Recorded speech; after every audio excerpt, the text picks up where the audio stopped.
everyone, and welcome to Top Think. Today we're going to learn about 5 habits you need to quit today. Now let's begin. Number 1, showing up late. Do a few short minutes really make a difference? Consistent lateness is one of the most common vices in the world.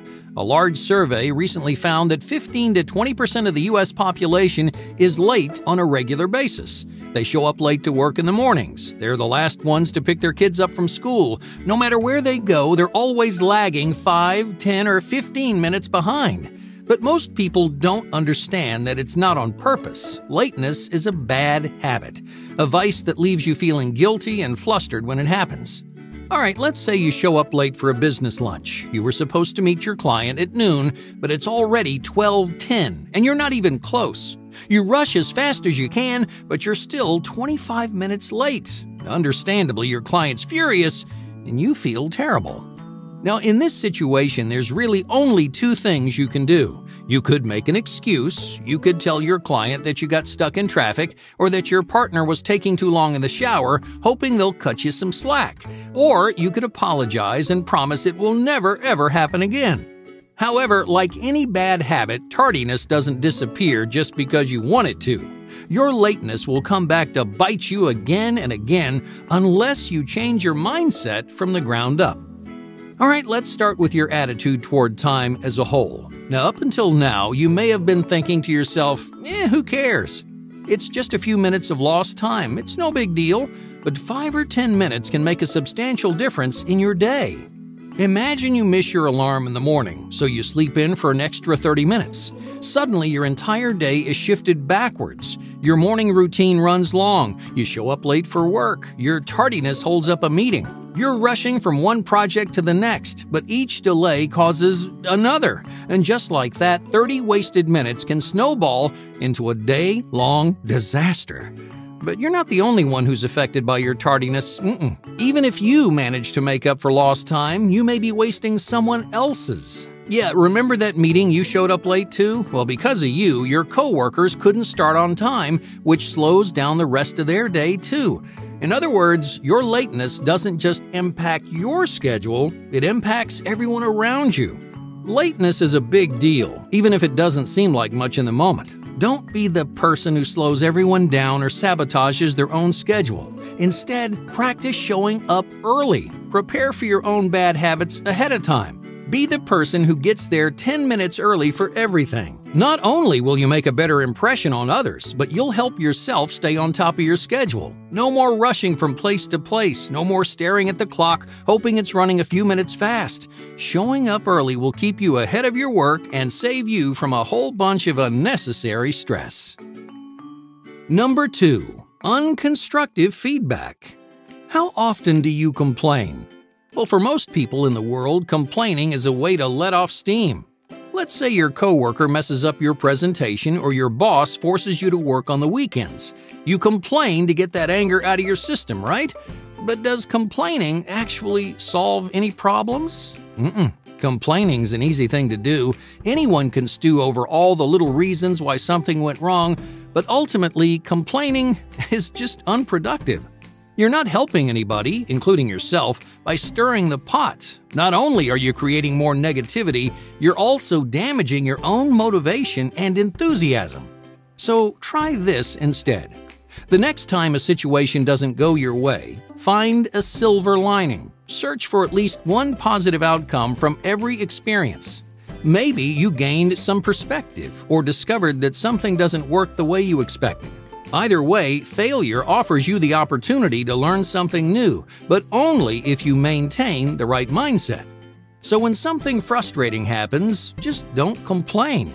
Don't rant to your friends about all the bad things in your life. Look for a solution, discover something positive, and give yourself some feedback that's truly constructive.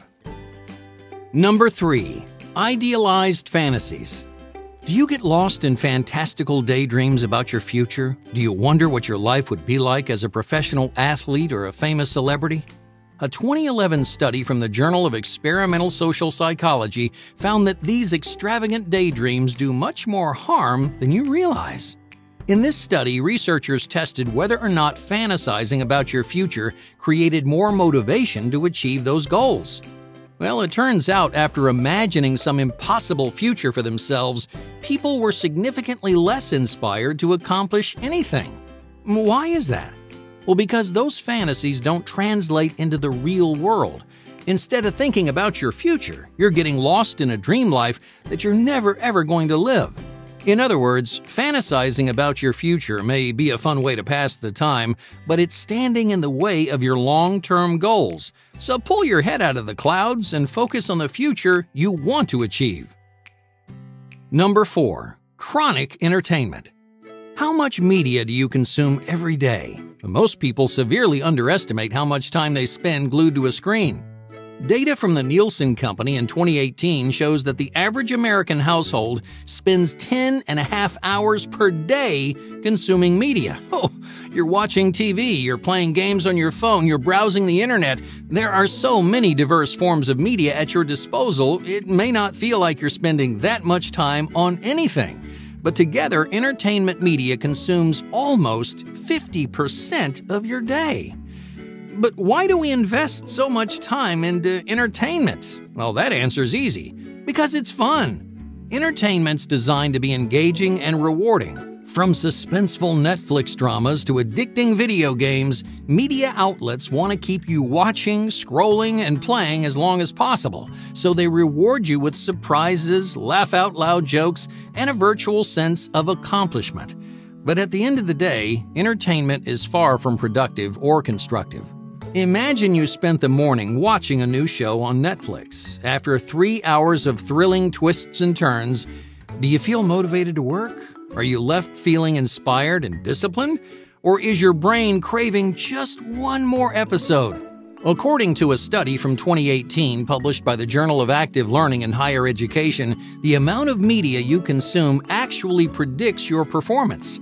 And in this study, participants who consume the most media perform the worst.